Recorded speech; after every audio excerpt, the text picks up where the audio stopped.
بسم الله الرحمن الرحيم نحمده ونصلي ونسلم على رسوله الكريم أما بعد عن جندب بن عبد الله رضي الله تعالى عنه قال تعلمنا الإيمان قبل أن نتعلم القرآن أو كما قال عليه الصلاة والسلام۔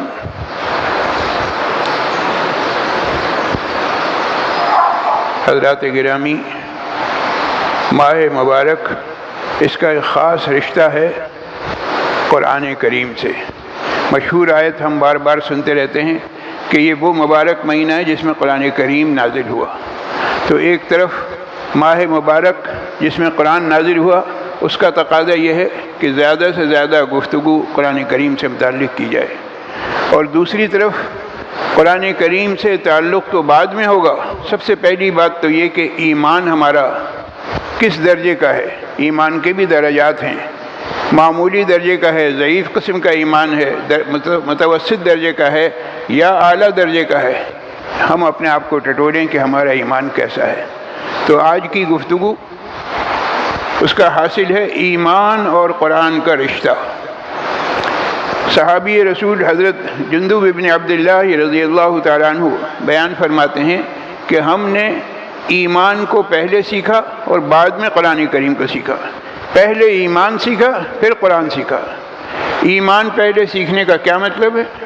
مطلب یہ کہ وہ عقائد جن پر ایمان لانا ضروری ہے، اس کے بغیر ایمان مکمل ہی نہیں ہوتا، ان عقائد کو پہلے ہم نے سیکھا، سمجھا، اس پر ہم ایمان لائے، اور پھر اس کے بعد ہم نے قرآن کریم کو سنا۔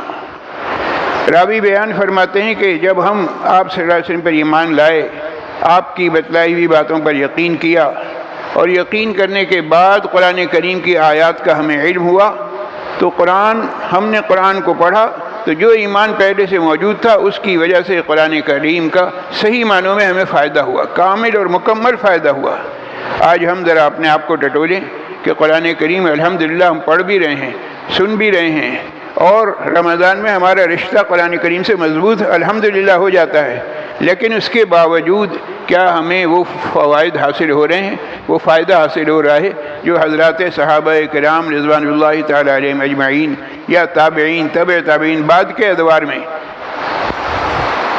ان لوگوں کو جتنا فائدہ ہو رہا تھا، ہمیں ویسا فائدہ حاصل نہیں ہو رہا، بلکہ اس کا عشیر بھی نہیں ہو رہا، 1/10 بھی نہیں ہو رہا۔ کیا وجہ ہے؟ اس لیے کہ ایمان جس درجے کا ہونا چاہیے تھا اس درجے کا نہیں ہے۔ مثال کے طور پر قرآن کریم میں تذکرہ ہے جنت کا، جہنم کا، آخرت کا تذکرہ ہے، اور قرآن کریم میں بتلایا گیا ہے کہ جو بھی عمل یہاں کرو گے تمہیں اس کی جزا ہوگی، تمہیں اس کا بدلہ ملے گا۔ اگر کسی شخص کے دل میں خدا نخواستہ اگر آخرت کا یقین ہی نہیں ہے، تو سوچیے کہ اسے ایمان کے فوائد کہاں سے حاصل ہوں گے۔ سمجھنے کی بات یہ کہ ایمان اور قرآن دونوں ساتھ ساتھ چل رہے ہیں۔ جتنا ایمان پختہ ہوگا اتنا ہی قرآن کریم سے نفع زیادہ ہوگا، اور اس کے برعکس جتنا ایمان میں کمزوری ہوگی اتنا ہی قرآن سے نفع کم ہوگا۔ نفع ہوگا، اجر و ثواب تو یقیناً ملے گا، ہم بھی پڑھ رہے ہیں، آپ بھی پڑھ رہے ہیں، ہم بھی سن رہے ہیں، آپ بھی سن رہے ہیں، لیکن میں نے عرض کیا کہ قرآن کریم سے جو نفع ہمیں حاصل ہونا تھا وہ نہیں ہو رہا۔ قرآن ہماری عملی زندگی میں نہیں آ رہا۔ کیوں؟ اس لیے کہ ہمارا ایمان کمزور ہے۔ ضرورت اس بات کی کہ اپنے ایمان کو ہم قوی اور مستحکم کریں۔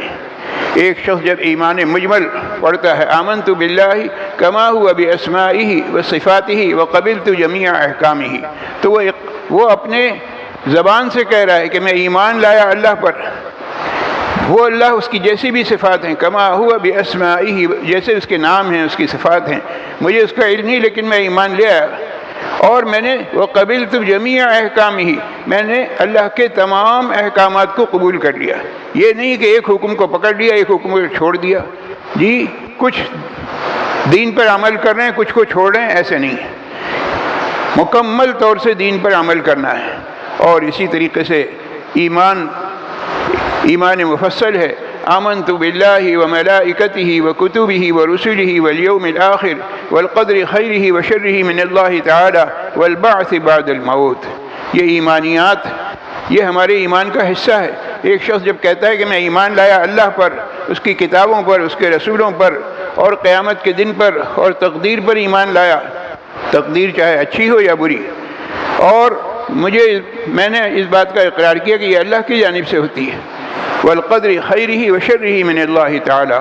اور میں اس بات پر بھی ایمان لایا کہ والبعث بعد الموت، موت کے بعد دوبارہ زندہ کیا جائے گا، اٹھایا جائے گا، وہاں حساب کتاب ہوگا، سوال جواب ہوں گے. اس کا مطلب ہے کہ وہ شخص ذہنی طور پر تیار ہے ان تمام باتوں کے لیے. اب اس کو جو بھی حکم ملے گا وہ اس کو آمنا و صدقنا. ایک شخص نے جب ایمان مجمل اور ایمان مفصل کا مطالعہ کر لیا، اب وہ ایمان بالغیب کے معنی کو سمجھ گیا کہ جو چیز نظر نہیں آ رہی اس پر یقین کرنا یہ ہمارے ایمان کا حصہ ہے.